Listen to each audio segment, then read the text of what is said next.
This year in 2026, I've been noticing that what we're all craving isn't more. It's not more discipline, more habits, and more routines. We're all overstimulated, our brains are tired, and our dopamine systems are completely hijacked. What we all actually want right now is to subtract, to live a softer life. So that's why I decided to make today's video. I want to share the things that genuinely help me heal my overstimulated brain. The things that let me step back into that softness and start living a life that is more aligned with things that I truly value. If you're new here, welcome. My name is Veronika, and on this channel we talk about nervous system regulation, dopamine, your attention span, and how to live a more intentional life. Before we get into it, I wanted to remind you guys that I have a free nervous system regulation guide. The link is in the description below, and once you grab it, you'll also be automatically added to my weekly newsletter Aligned, which is basically these conversations but landing in your inbox once a week. Okay, so the first thing I quit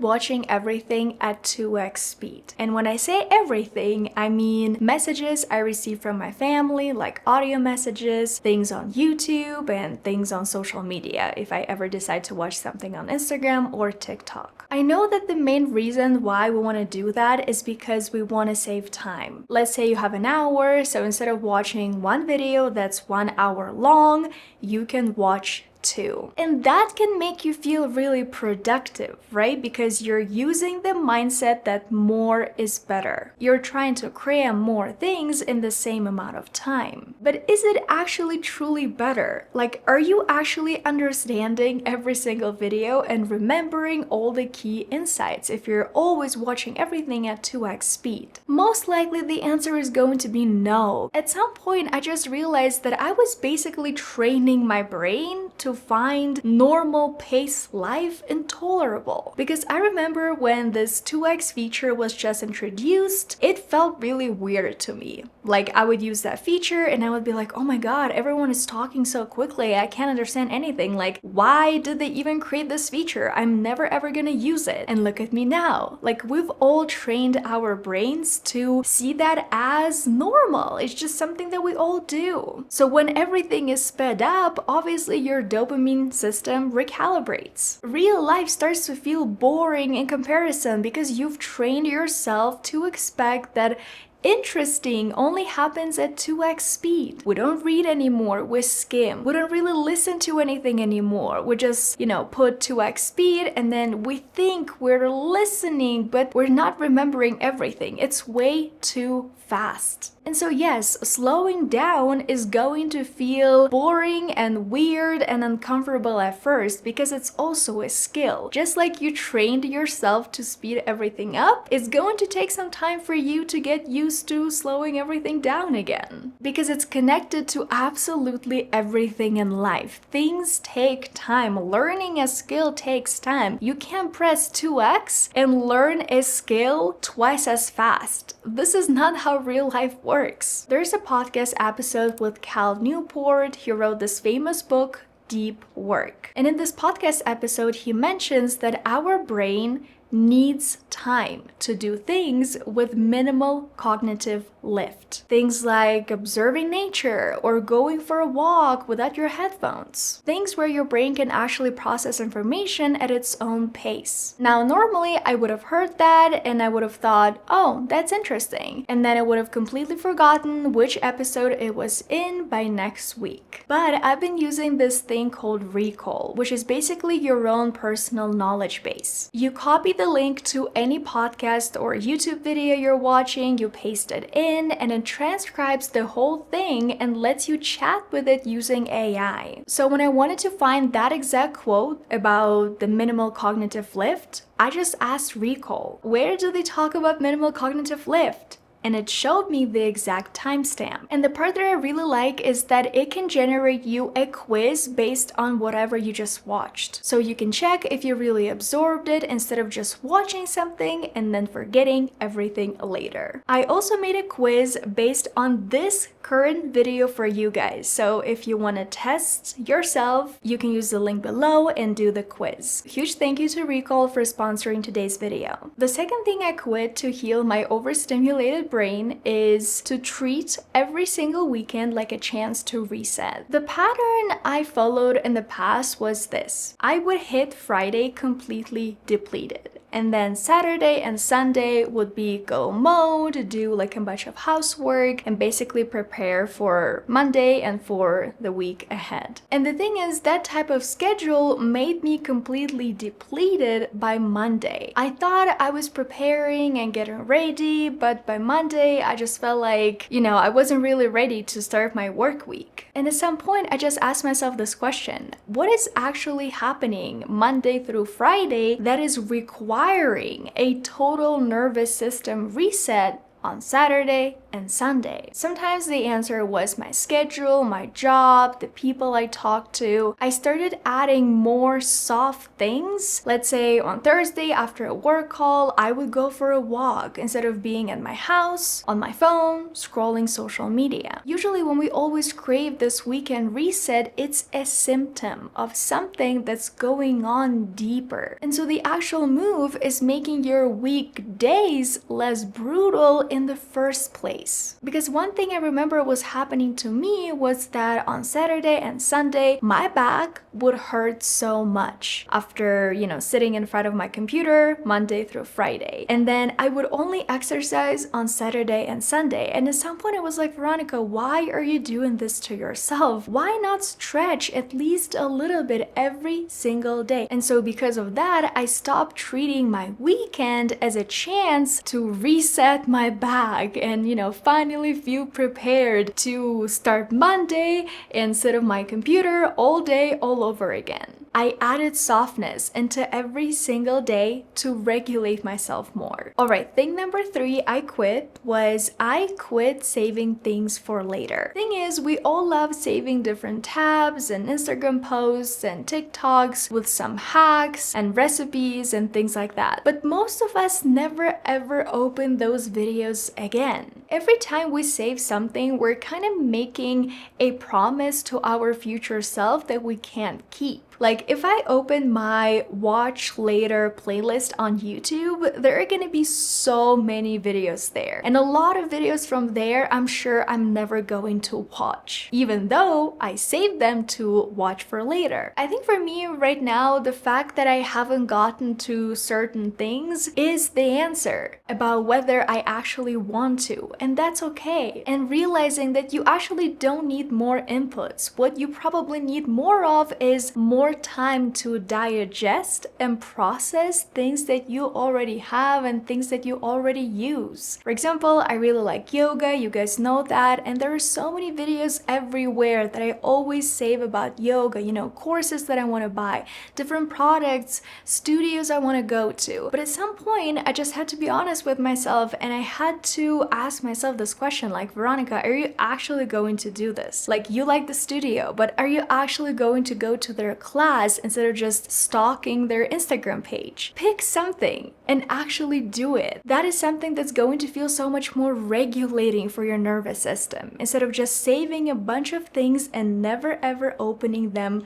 again. Thing number 4 I quit is I quit answering messages the moment I see them. Because what was happening to me in the past was that I would hear the ping or I would see a notification and I would feel this like physical pull to respond. Like I had to do it now. It was an emergency, even though obviously it wasn't. Nobody really expected me to respond quickly. Nobody was timing me with a stopwatch. But my nervous system was treating everything as an emergency. Okay, I get a text, I have to respond to it right now. I get an email, I have to respond to it right now. It's an emergency. Most of the things, most of the notifications I was getting, they weren't urgent at all. I didn't have to respond to all of them the moment I got them. The interesting thing that I also learned recently is that what triggers this dopamine release isn't the notification. It's usually the anticipation of the notification. That's why so many of us like to keep our phones next to us, face up, because we love to check it sometimes to look at the screen and see if we got any notifications. What I've been noticing more and more right now is that people don't really need you to respond in 4 minutes. What they do need though is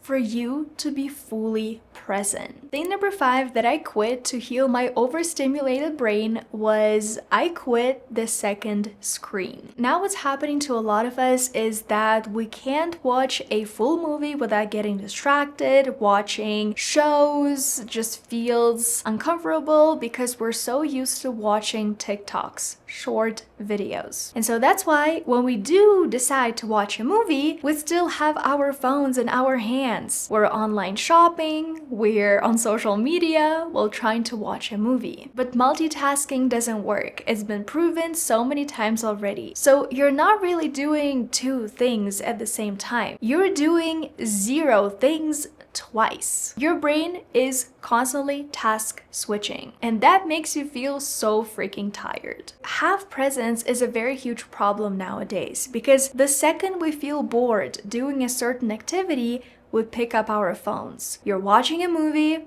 it feels too long, it feels boring. So instead of just turning it off and doing something else, like let's say reading a book, we pick up our phones because it's easier. There's no friction. Being deeply focused on one thing is so much more valuable than doing a bunch of things at the same time thinking that you're multitasking. Because in fact, you're not. You're task switching, and every switch has a cost.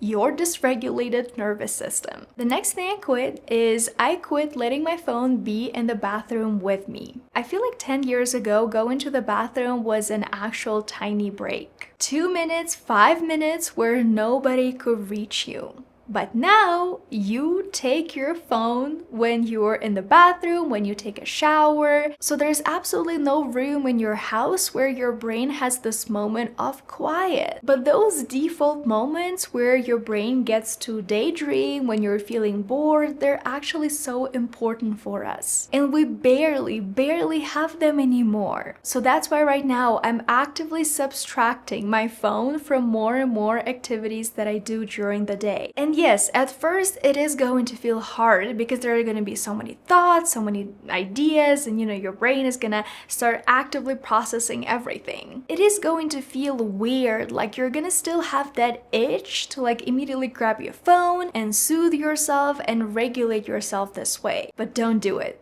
Stay with it, stay with the discomfort, because with time, it is going to start feeling better. But you need to give yourself this time. The next thing I quit to heal my overstimulated brain is I quit needing to know about every single internet drama. I feel like a year ago, I probably had context about every single problematic situation on the internet. Which couples were rumored to be breaking up, all of those things. Will this matter in a month? And the answer is probably no. I know that learning about every type of internet drama might sound exciting, but this curiosity isn't free. Usually it costs you your time, your attention, and your regulation. Because not every story that you see or you hear about needs your full attention. You can let the internet have its drama without making yourself a witness to all of it. The next thing I quit was I quit consuming content that made me feel bad about myself, even if that content was aspirational. Because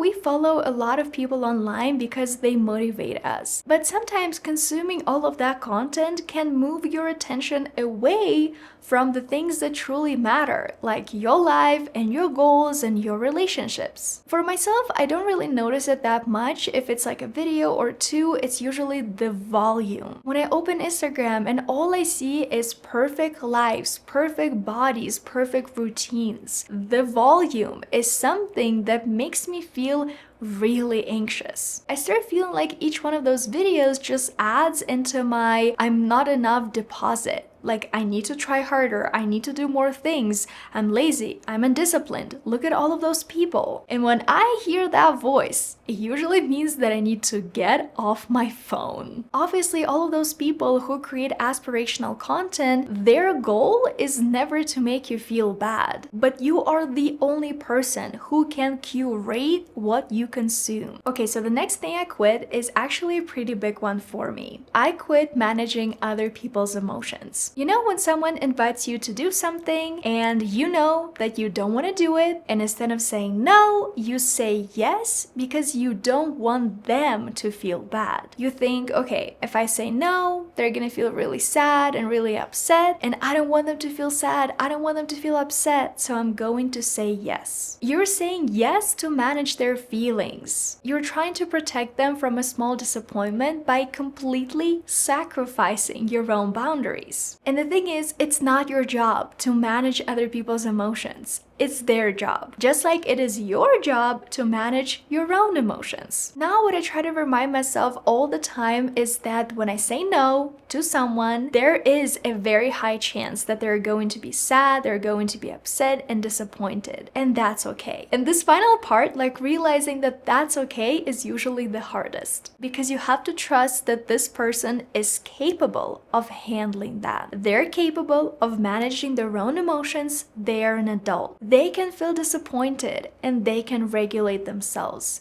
And you trust that this is possible. Because the way I like to think about it right now is if you always rescue people from disappointment, from feeling all of those emotions, you're not actually being kind. You're treating them like they can't handle their own life. The honest no is the gift. Creating this boundary is the gift. When we talk about the defense response of your nervous system, we usually talk about fight, flight, or freeze. But there's also the fourth response, the fawn response. It's when at some point your nervous system learned that the easiest way to escape from a difficult situation, conflict or disagreement, is to appease, is to agree to everything, is to fawn. So what I'm trying to communicate is that fawning, if you notice that, okay, I have that, it's not a personality trait, it's a stress response. All right, and finally, thing number 10 that I quit to heal my overstimulated brain is that I quit assuming that the loudest feeling is the true feeling. Because we're all speeding up our lives so much right now, we start assuming that the loudest voice, that urgency in our heads is the true voice. It's the voice that's telling you have to do something right now, you have to figure out something right now.